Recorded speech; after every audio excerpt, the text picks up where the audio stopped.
प्यारे बच्चों नमस्कार, कैसे हैं आप? उम्मीद करते हैं आप बेटर होंगे। आपकी पढ़ाई लिखाई बेहतर ढंग से पूरे जून का चल रहा होगा। आज हम बात करने वाले हैं समबाहु त्रिभुज का, इसका सारे कंसेप्ट का जो एग्जाम में आपसे पूछा जाता है। अतः अंत तक आप बने रहेंगे ताकि सारे कंसेप्ट को आप समझ सकें और इसका धज्जियां उड़ा सकें। गौर करिएगा, अगर समबाहु त्रिभुज की बात यूं ही किया जाता है तो समबाहु त्रिभुज के सबसे इंपॉर्टेंट एक बात है जिसको आपको हर हमेशा याद रखनी चाहिए कि समबाहु त्रिभुज की सारे के सारे रेखा एक ही स्थान पे होती है। यानी हम कहें कि अगर ये माध्यिका है तो यही इसकी ऊंचाई भी होगा, यही इसकी कोण समद्विभाजक भी होगा, यही इसकी लंब समद्विभाजक भी होगा और साथ ही साथ इसका सारा का सारा केंद्र भी एक ही बिंदु पर होता है। यानी यही इसका अंतः केंद्र होता है, यही इसका परिकेंद्र होता है, यही इसका गुरुत्व केंद्र होता है। सारा का सारा केंद्र भी एक ही बिंदु होता है। लेकिन इसमें आपको याद क्या रखना है कि अगर ये वाला मान 2 होगा तो ये वाला मान 1 होगा और ये वाला मान 2√3 होगा। इतना सा बात आपको याद रखना है।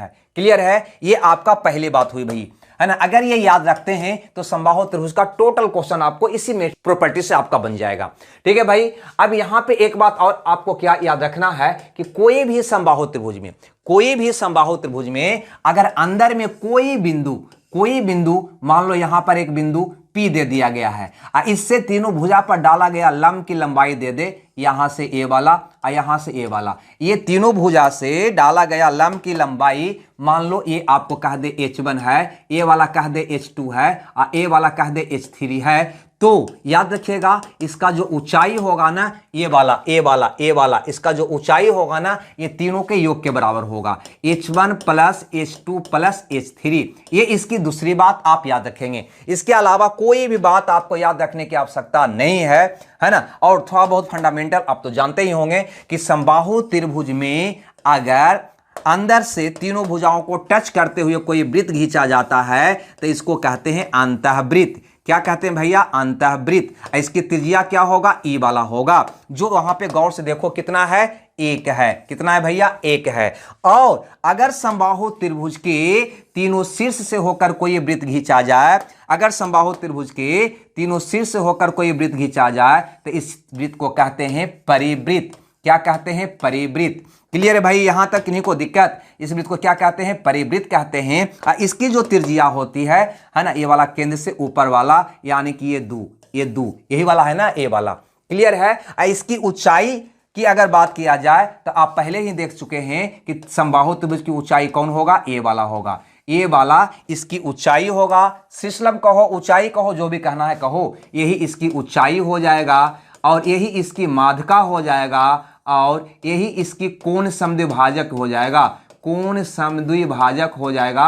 यही आपका लंब समद्विभाजक भी होगा, लंब समद्विभाजक भी होगा। ये आप याद रखना। यानी अगर इसकी हम बात करें तो यहां पे हम कह सकते हैं भैया ये पूरा का लंबाई कितना होगा? तो 3 होगा। यही तो मैंने यहां दिया है। नीचे वाला 1 होगा, ऊपर वाला 2 होगा, दोनों मिलाकर कितना होगा? 3। ये तीन मान किसको किसको शो करेगा? तो ऊंचाई कहे तो ऊंचाई, या माध्यिका, या कोण समद्विभाजक, या लंब समद्विभाजक, क्योंकि सब के सब तो एक ही होता है रेखा। क्लियर है? इतना बात अगर आप याद रखते हो तो कहीं कोई दिक्कत आपको नहीं होने वाला। क्लियर है? एक झलक इसका स्क्रीनशॉट आप ले लीजिएगा। इस पे देखिए, क्वेश्चन करके देखते हैं सारे क्वेश्चन किस प्रकार से फटाफट आपका बनता है। कहता है समबाहु त्रिभुज के भीतर किसी बिंदु से तीनों भुजाओं पर डाले गए लंबों की लंबाई 6 सेंटीमीटर, 7 सेंटीमीटर, 8 सेंटीमीटर है तो त्रिभुज की भुजाएं क्या होगा? इसका कहने का मतलब क्या है? गौर से समझिएगा कि ये अगर एक त्रिभुज है समबाहु और इसके अंदर कोई बिंदु P है तो इसे लंब डाला गया वो 6 सेंटीमीटर, ये लंब डाला गया 7 सेंटीमीटर, ये लंब डाला गया 8 सेंटीमीटर। तो भैया इसको देखकर तुम बता नहीं दोगे कि इसकी ऊंचाई कितना होगा? तो कहोगे 6 प्लस 8 प्लस 7 यानी कि 21 सेंटीमीटर होगा। क्लियर है? इतनी सी बात समझ में आया? क्योंकि तीनों किसी भी बिंदु से अंदर में किसी भी बिंदु से तीनों भुजा पर डाले गए लंब की लंबाई अगर पता हो तो इसका ऊंचाई निकालना हो तो ये पूरा का क्या होता है? योग होता है। ये पूरा का क्या होता है? योग होता है। ये बात आपको मैंने अभी बताया और आप जानते भी होंगे। अतः ये त्रिभुज की ऊंचाई क्या होगा? तो 7 प्लस 6 प्लस 8 होगा 814 और 7 कितना होगा? 21 सेंटीमीटर। और अभी आपको मैंने बता चुका हूं यहां पे किसी भी समबाहु त्रिभुज में ये वाला 2√3 होता है, ए वाला का बात करें तो ये 2 होता है, और ए वाला का बात करें तो कितना होता है, 1 होता है। तो कहीं ना कहीं आपको यहां पे मान दे रखा है त्रिभुज की ऊंचाई 21 सेंटीमीटर, यानी ए वाला पूरा आपको दे रखा है 21 सेंटीमीटर, यहां से कितना है 3 सेंटीमीटर। ठीक है, तो कहोगे अनुपातिक 3 का वैल्यू भैया दे रखा है 21 सेंटीमीटर। हमसे पूछा त्रिभुज की भुजाएं क्या होगा, यानी ए वाला का मान पूछा है, यानी 2√3 का मान पूछा है, तो कहोगे 21/3 गुने 2√3, काटोगे 7×21 यानी 14√3। आपका प्रश्न का जवाब नहीं हो जाएगा क्या, 14√3, यानी सी ऑप्शन आपका क्या हो जाएगा, सही हो जाएगा। गौर करो, इसको आप ऐसे भी बना सकता था, एक लाइन में ऊंचाई दिया हुआ था, ऊंचाई को ऊपर रखो, इसका अनुपातिक मान कितना है भैया 3 को नीचे रखो, भुजा पूछ रहा था, भुजा से गुना कर दो 2√3, आपका आंसर आ जाएगा। क्लियर है भाई, ऐसे भी आप इसको कर सकते थे। ठीक है, सिर्फ ये वाला बात आप याद रखोगे तो सारा आपका क्लियर हो जाएगा। आगे यहां पर देखोगे इस क्वेश्चन को, कहता है किसी समबाहु त्रिभुज की माध्यिका दे रखा है इतना, तो परिमाप क्या होगा। आपको पता है ना कि समबाहु त्रिभुज में सब के सब रेखा यही होता है, ये होता है 2, ये होता है 1, ये वाला भुजा होता है 2√3। क्लियर है भाई।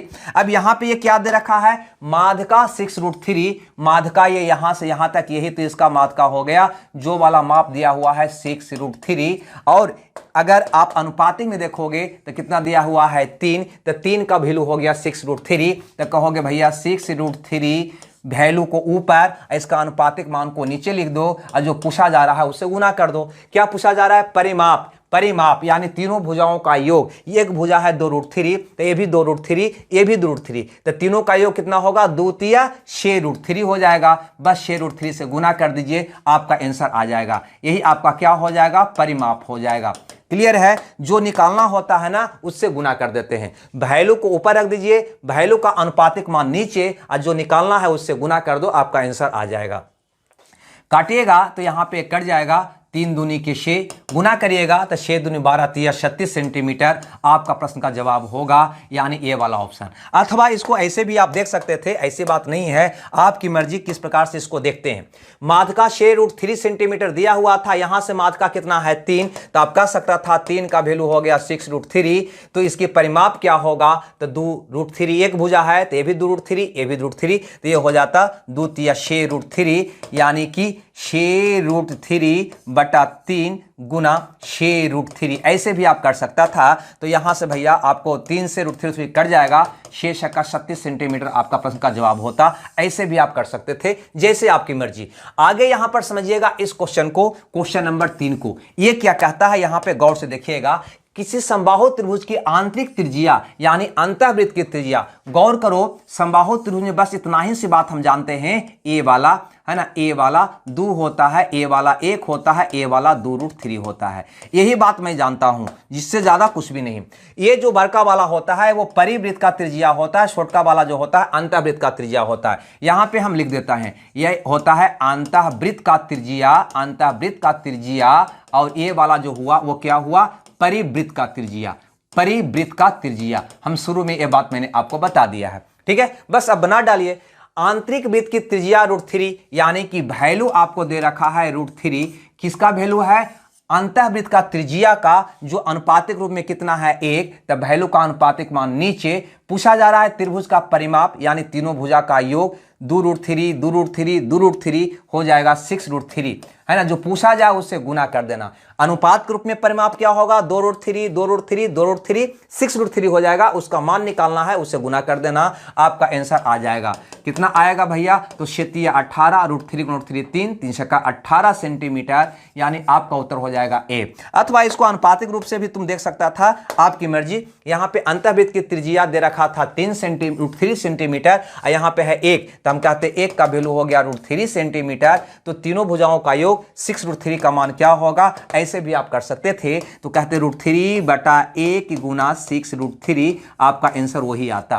क्लियर है। तो ये वाला जो बात है आप बिल्कुल याद रखेंगे, जो वैल्यू दिया हुआ है उसको ऊपर, अब वैल्यू का ही अनुपातिक मान को नीचे लिखना है, और जिसको निकालना है उससे क्या कर देना है, गुना कर देना है। बहुत झटके में आंसर आ जाएगा। आगे यहां पर देखते हैं अगला क्वेश्चन, यानी क्वेश्चन नंबर 4 को। ठीक है। अब यहां पे ये क्वेश्चन कहता है कि किसी समबाहु त्रिभुज का परिवृत्त का त्रिज्या 8 सेंटीमीटर है तो अंतःवृत्त का त्रिज्या क्या होगा। गौर से समझिएगा, यहां पे अगर ये समबाहु त्रिभुज है तो आपको मैंने बताया है ये होता है 2, ये होता है 1, ये होता है 2√3। इतना ही आपको याद रखना है। ये वाला जो होता है परिवृत्त का त्रिज्या बड़की आर, ये होता है छोटकी वृत्त का त्रिज्या यानी अंतर्वृत्त का त्रिज्या छोटकी आर। ठीक है, हमसे पूछा है यहां पे कि परिवृत्त का त्रिज्या 8 सेंटीमीटर है, यही आपका परिवृत्त का त्रिज्या हुआ, ये आपका परिवृत्त का त्रिज्या हुआ और ये आपका अंतःवृत्त का त्रिज्या हुआ, अंतःवृत्त का त्रिज्या हुआ। तुम यहीं से निकाल सकते हो कि परिवृत्त का त्रिज्या 8 है, यहां पे परिवृत्त का त्रिज्या 2 है और यहां पे परिवृत्त का त्रिज्या 8 है। जो वैल्यू दिया हुआ है उसको और इसका यही वैल्यू का अनुपातिक मान को नीचे और जो मान निकालना उससे गुना, अंतःवृत्त का त्रिज्या निकालना यानी 1 का मान निकालना 1 से गुना कर दोगे, आपका उत्तर आ जाएगा 4 सेंटीमीटर। ऐसे भी तुम देख सकता है यहां पे, ऐसे भी तुम देख सकता है यहां पे कि ये परिवृत्त का त्रिज्या अंतःवृत्त का त्रिज्या में रिलेशन देखोगे तो इसका क्या होता है, आधा होता है। इसका क्या होता है, आधा होता है। देखो 2 है तो कितना है, 1 है। तो अगर बड़का वृत्त का त्रिज्या 8 है तो छोटका वृत्त का त्रिज्या इसका आधा होगा यानी कि 4 होगा। क्लियर है भाई, ऐसे भी इसको मौखिक बना सकता था। हमें लगता है ये बात आप समझ गए होंगे। ये क्वेश्चन और यहां पे देखिए गौर से, ये क्वेश्चन को भी देख लेते हैं। ये क्वेश्चन यहां पे कह रहा है कि समबाहु त्रिभुज की प्रत्येक भुजा 14√3 सेंटीमीटर है तो अंतःवृत्त का एरिया क्या होगा। बहुत ही आसान क्वेश्चन है। यहां पे अगर आप कहोगे समबाहु त्रिभुज की भुजा, गौर से समझिएगा, ये हो गया 2√3, ये वाला में आपको पता है ये हो गया 2 और ये हो गया 1। क्लियर है भाई। हमें अंतःवृत्त का एरिया चाहिए तो अंतःवृत्त का त्रिज्या पता करना होगा, पहले ये वाला हमको पता करना होगा, अंतःवृत्त का त्रिज्या पता करना होगा। क्लियर है। चलो, दिया हुआ क्या है तो प्रत्येक भुजा दिया हुआ है त्रिभुज का 14√3। अब यही भुजा का अनुपातिक मान नीचे लिखेंगे तो भुजा का प्रतिशत मान कितना, अनुपातिक मान कितना है 2√3। कहां डाल दोगे, नीचे। समझिएगा बात को, ये अनुपातिक रेशियो, अनुपातिक मान है ना ये। हम यहां पे त्रिभुज का भुजा दे रखा था 14√3, मैंने ऊपर रखा तो त्रिभुज का भुजा नीचे रखेंगे अनुपात वाला 2√3। निकालना क्या है, त्रिज्या यानी कि 1 का मान निकालना है तो 1 से क्या कर दोगे, गुना कर दोगे। देखो √3 कट जाएगा, 7 बार में 1 कट जाएगा। अब यहां से पूछा है कि अंतःवृत्त का त्रिज्या एरिया क्या होगा, एरिया क्या होगा। याद रखना, हमें एरिया निकालने की आवश्यकता भी नहीं है, सीधे रख देंगे 154 वर्ग सेंटीमीटर स्क्वायर। ये मेरा उत्तर होगा। क्यों, क्योंकि त्रिज्या आपको यहां पे आ गया 7 सेंटीमीटर और 7 अगर त्रिज्या है तो उसका एरिया कितना होता है 154। आपको पता होगा 7, 44 और 154 यह स्टैंडर्ड मान होता है। यानी किसी वृत्त का स्टैंडर्ड त्रिज्या 7 माना जाता है, स्टैंडर्ड परिधि कितना हो जाएगा 44 और उसका एरिया कितना हो जाएगा 154। ये बात आप याद रखेंगे। अगर त्रिज्या 7 होगा तो उसका परिधि 44 होगा और उसका एरिया 154 होगा। क्लियर है। ये स्टैंडर्ड वैल्यू है, इसके आधार पे आप निकाल सकते हो या फिर फार्मूला भी लगा सकते हो, है ना। पाई आर स्क्वायर वाला फार्मूला भी लगा सकते हो। पाई से बटा 7 गुना आर का मान 7 है तो 7 गुना 7 करोगे, 7 से 7 कर जाएगा, 154 आपका आ जाएगा। ऐसे भी आप कर सकते हो। क्लियर है भाई। तो हमें लगता है ये बात आपको समझ आ गया होगा। यानी ये वाला बात अगर आपके दिमाग में है, ये वाला बात अगर आपके दिमाग में है तो हमें लगता है सारे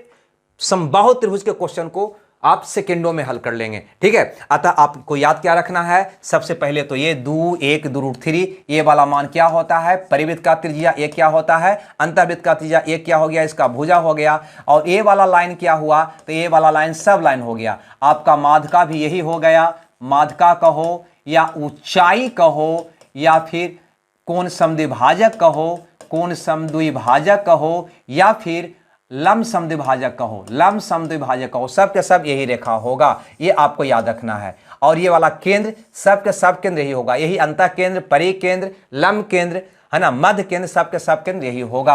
हमें लगता है ये बात आपको समझ में आ गया होगा, है ना। एक बार और इसको देख लीजिएगा। अगर ये क्लास बढ़िया लगा हो तो आप लाइक जरूर करेंगे, अपने दोस्तों में शेयर भी करेंगे। जो विद्यार्थी चैनल पे नए हैं चैनल को सब्सक्राइब कर लेंगे। हम पर डे, है ना, ये वीडियो शाम को 6 बजे या 7 बजे अपलोड करते हैं 5 से 10 मिनट का, जो आपको बहुत फायदा पहुंचाता है, जिससे आप बहुत लाइक भी कर रहे हैं। ठीक है दोस्तों, तो हमें दीजिए विदा। मिलते हैं कल शाम 6 बजे, है ना, नए कंसेप्ट के साथ। जब तक खुश रहिए, मगन रहिए। Okay, bye bye.